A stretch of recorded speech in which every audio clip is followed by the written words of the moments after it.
Today, I'm going to be opening up the project of my new remix, Burgers and Fries. The song has reached number 2 on the Bass House Beatport charts, and I'm going to show you every little detail that goes into the song and how I go about remixing a tune in general.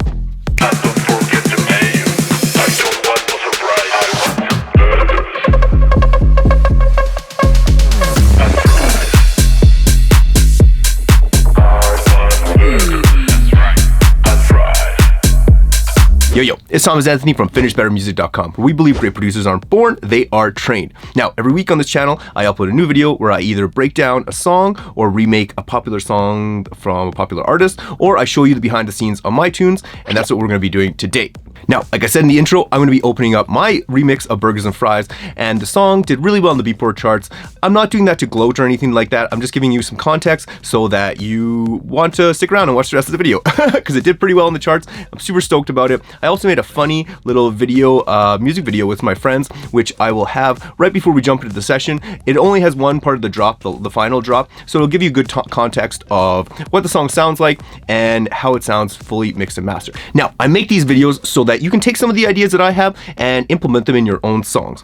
And if you want to go further with that, there is a link down in the description below to download the sample pack that goes along with this video. So I took all of my favorite sounds that I made in the song and I made it into a little sample pack. You can download that below. Now, there's also a link down below to our free FBM sample packs, project files, and our PDF guides. One of them being our release ready checklist, which identifies the 3 most important things that you got to get right before releasing your music. I put a lot of work into that. Check it out. It's super duper useful. Now, if you do want to go deeper with me with music and you want me to help you one-on-one to finish a badass tune from start to finish, show you all the creative bits, all the mixing, and all the detailed mastering bits, there's a link down in the description below to fill out an application to our music mentoring program. It's going to open up again in, I think, April or so, and there is a waiting list right now, so if you want to jump on that waiting list, we'll get back to you, schedule a one-on-one Zoom session to see if we're a good fit for each other, and if I can help you to get to your goals, and if I can, then we will move forward. So if that's not interesting to you, there's a link down in the description below. All right, let's get into the music video and then into the actual breakdown. I want some burgers and fries. Burgers and fries. I want burgers and fries. And don't forget the mayo. I don't want no surprise. I want some burgers and fries.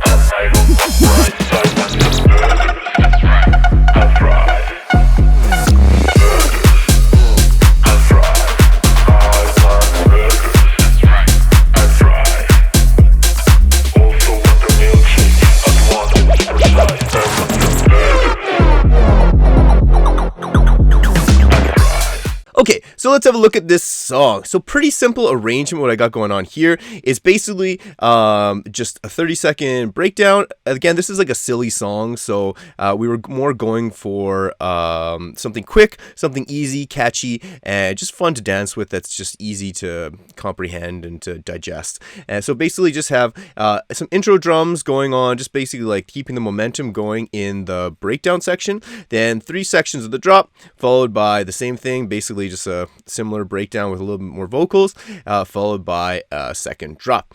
And honestly, this is how I write my songs. Like, I don't write any intro and outro. I do that only if I'm at the very end doing like an extended mix of it. But a big driver of this song was the vocal. So obviously the vocal hook of the song, Burgers and Fries, is real catchy. It stays in your head, and that's kind of why I went around the original, or sorry, not went around the original. That's why I kind of wrote the song around. So this was the original bit. So it is very similar. Just let you listen to this first. Double your order for just $1.99. My name is Jenny, and I'm here to help you. May I take your order, please? Well, and some burgers and fries. Burgers. So there was already a very tech housey feel to the song, and I wanted to take a different approach, make it a little bouncier, and just put my own swing on it. So let's look at what I got going on here first. So the first thing up here, I'll just show you the breakdown drums because they're pretty important. So what I've been doing lately, especially in tech house songs, and this is something you can definitely use in your tunes if you're making tech house or bass house, is to have your to separate your drop drums from your actual. I just put them in a different group from breakdown drums because I like to do this little effect where if we start over here, where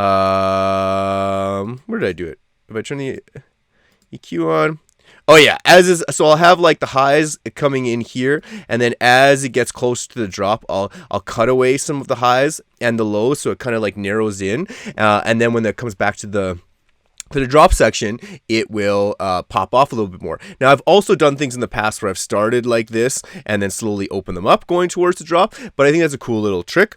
And then basically, I just have a Noizu kick in here for the kick drum, and as you can see, I have the lows cut off of it, and I also have it shaped really like this would be the normal kick, so really thumpy and lots of low end, and I have just used the fades to really take out lots of the low end.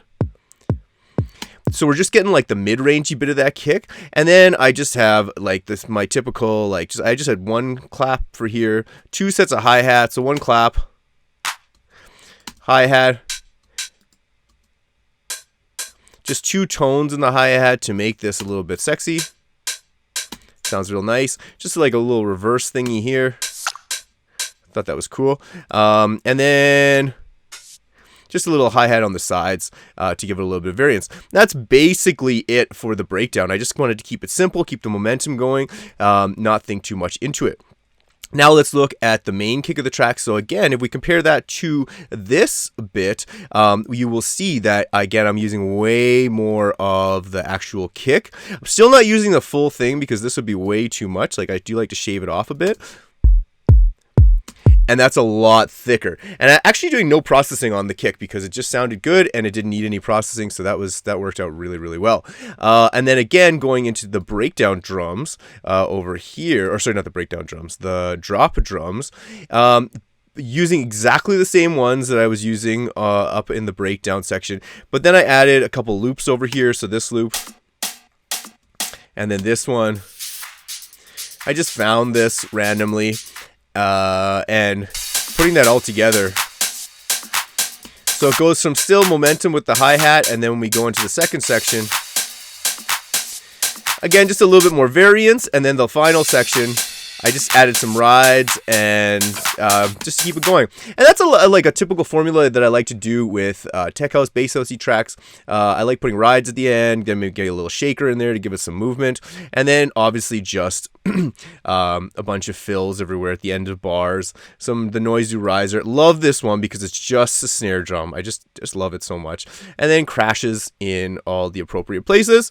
Pretty straightforward. Now, if you do want to download the sample pack of this song, it'll be linked down in the description below. And yeah, most of these sounds that I made, at least the ones that I made, will be in here because I can't give away samples from like Noizu. Go support the artist with those packs. Now, before we get into the bass, I just want to talk about the free stuff over on our website too. If you want some more free stuff, we have breakdown videos of all my popular songs, free sample packs, and this release ready checklist, which tells you all about the 3 things you got to get right before releasing your music. It's money. Go download this. You'd be ridiculously missing out if you didn't get this. I put a lot of work into this. Check this out. And if you want more help, one-on-one help with us, you go check out, see what our mentoring program is about, see what all our students have to say. At the end of this video, I'll also link a newer testimonial from just the last round, and you can check out exactly what our students have to say. And all you got to do is to get a one-on-one session with us to see exactly how we can help you is go over, fill out this form. New session will open up in April. Fill out all this information. so that we can contact you and we know exactly where you're at and we're prepared for the call. And then we'll set up a one-on-one Zoom session, strategy session via Zoom, and we'll chat about your goals and see exactly how we can help you to get there. And one more thing, go follow me on motherfudgin' Instagram. I have all my music videos and life stuff in the middle. I have a bunch of awesome production tips on the left-hand side, and these are just little videos about things that are happening. So if that's interesting, go check out this and go follow me. It's Tom Anthony on Instagram. I really appreciate it. Okay, let's check out the Motor Truckin' bass. So in here, I actually have this bass from Silent, and it's a real good bass. And I actually put this awesome effect called Carver on it because, like, when you saturate the bejeebas out of these basses, they start to look like a big sausage. And what Carver does is it basically it carves out this like I'll just show you. So this is the original sound, and as we crank this up, it's basically a transient designer for Max for Live, and it's super awesome. And that's how I try to get things really, really punchy. So I made this bass. I started with a preset, and then I manipulated it to get it a little bit pluckier, a little bit fatter. And then the final product was something like this. So something super duper punchy. And again, like what I did to make this bass line, I basically looped the drop section with the drums, and then I looped the vocals, and I played around with bass notes that just felt right. Now, I know that is kind of hard to explain and teach, but I just moved these around, and it took me about, 6 or 7 hours, to be honest, to go through this and to figure out what would be the best bass line for this song. And I felt that overall, this came together really well and fit the vibe with the vocals.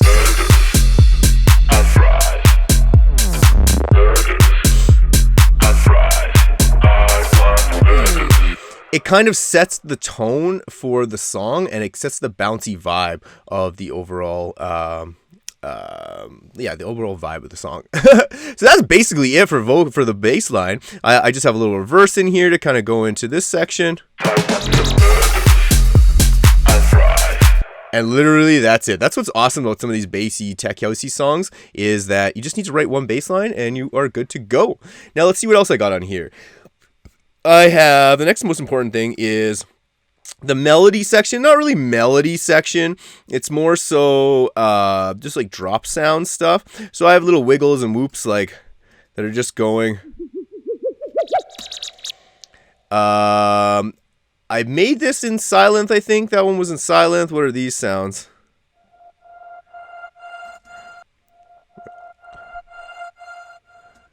That's another one. Then this one. I think that one's from Deceiver Pack.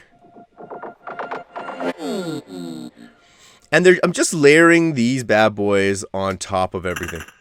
Just cool little like ear candy sounds. Just going up an octave, down an octave, then this one.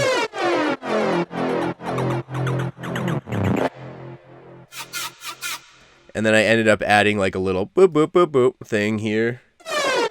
So that's pretty cool. So just, honestly, it's really simple to do these. You just put them at the beginning, at the end of bars to kind of fill in your music and, or fill in the interesting parts that are like over top of the bass line, because if the bass line stays consistent and then you change up these sounds, it gives a perception of the song is moving forward and in a forward momentum. So keep that under consideration when you are making tunes. And then again, I believe the last one was like just some weird wiggly sounds and things like that. Then the vocals, I had a bunch of processing on the vocals, the sauce. If you guys don't mess with that one, get with that one. It's awesome.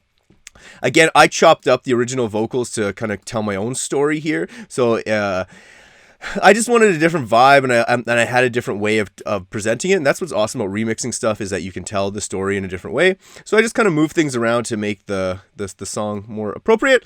And then in the effects section, so like one thing I like to do in my songs is to have some sort of natural ambience. And I found this. It was just a coffee shop, or it sounded like a McDonald's or something like that. So I put that in there to give it the vibe of like a yeah, like a McDonald's or something like that, a fast food joint. And then just some reverses going in there and some crashes. Very, very minimal stuff in this track. I really smashed this one out quickly. Oh yeah, and then this one was awesome too for just added momentum. Was just a little... This was like actual vocal chop at first, and then I just kind of picked one piece out and then shortened it and then looped it. And then put it on the sides using the Haas effect and sidechained it a little bit. And this actually gave some great momentum towards the song. We also have pizzas, hot dogs, tacos, salads, and all kinds of healthy options that you can add.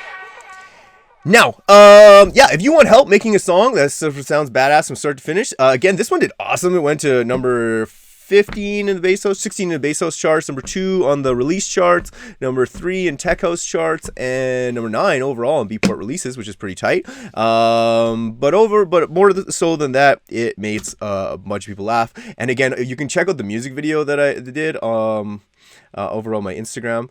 I made this silly little music video with some of my friends. So yeah, you can go check that out. But if you would like help with your music production and you want me to help you personally one-on-one to finish a song, sounds badass, it's fully mixed and mastered, show you all my in-depth mixing process that goes start to mofo finish, explaining exactly how to mix down individual elements, then the groups, then mixing the groups together, and then finally problem solving to make the mix sound overall professional, and then finally going to mastering.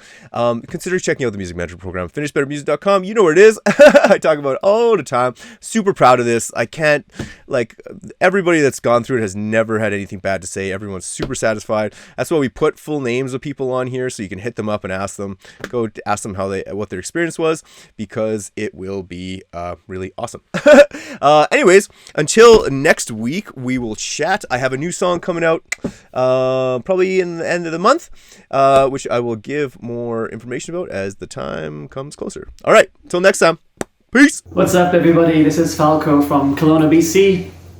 I want to give a shout out to Thomas Anthony with Finish Better Music. I've been a student for the last 8 weeks, and yeah, I couldn't be happier with the outcome. When I first joined, I had some basic knowledge of music theory and some keyboard background, but now I can say I've really honed in my skills in knowing what I'm doing, using the right methods and tools for me to create something that not only sounds amazing on my own speakers, but also on my phone, on somebody else's device, and on PA systems as well. So yeah, the program really helped me, first of all, to get into the right mindset. That was really important for me to understand where I want to go, what do I want to accomplish, and what kind of work I have to put into this in order for me, yeah, to be successful after 8 weeks. So yeah, I now know how to use the right tools. How do I make my sound amazing, and which tools do I need and which ones do work for me. For example, reference tracks. That was such a big thing that I had overlooked and I didn't really have a clue until I joined the program, and I learned more and more, and I understood the essential side to this. So that really helped me in now being able to going back to this, and I can, it's just a matter of time, and I can produce music faster now because I know what works for me. I know what to use, and I know like a process now that can be applied to almost every single new project that is coming my way. So I highly recommend this program. I really recommend Thomas as a personal tutor and mentor because he goes out of his way to make sure that you personally have a successful moment at the end of the mentoring program. So thank you very much once again, Thomas, for all your hard work and effort. Keep it up.